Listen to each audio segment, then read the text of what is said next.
tothom. Aquest màster m'ha donat l'oportunitat de fer les pràctiques aquí, a la Universitat de Bristol, al Departament de Llengües Modernes de Bristol, que és com l'anomenen. He tingut l'oportunitat d'observar classes, fer les meves pròpies classes, incloent-les en el treball final de màster, que això és una opció que ja sabreu si us ho expliquen més endavant.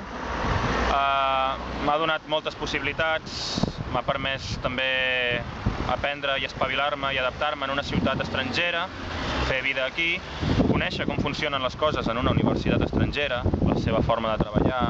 He après moltes estratègies observant professors i fixant-me com treballen, assistint a reunions de professors i, en fi, donar-me total autonomia i llibertat per fer les meves classes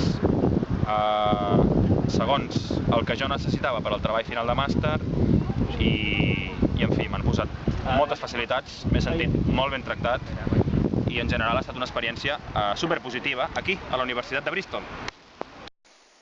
Soc a l'àrea número 13 del Servei de Llengües Modernes de Bristol. Aquí és on s'ensenya tots els idiomes, totes les famílies de llengües romàniques, incloent, evidentment, espanyol i català. Aquests són els passadissos, hi ha moltes classes. La rebuda que m'han fet els professors ha estat boníssima, perquè ells s'han ocupat de reservar-me classes perquè jo pugui fer les meves classes, reservar-me aules perquè jo pugui fer les meves classes. Anem a saludar en un dia normal i corrent a les meves alumnes d'avui. Cap aquí, cap aquí. Hola chicas, ¿cómo estáis hoy? Hola Luis. Hola Luis. Bien, gracias. ¿Qué? ¿Estáis muy contentas de estudiar español y catalán? Sí, Sí. muy. Charlotte, ¿qué palabra o expresión has aprendido hoy? Hoy aprendí a decir tomarse algo muy a pecho. Ah, sí. ¿Y eso qué significa? Significa tomarse algo muy en serio. Aprenden realmente bien.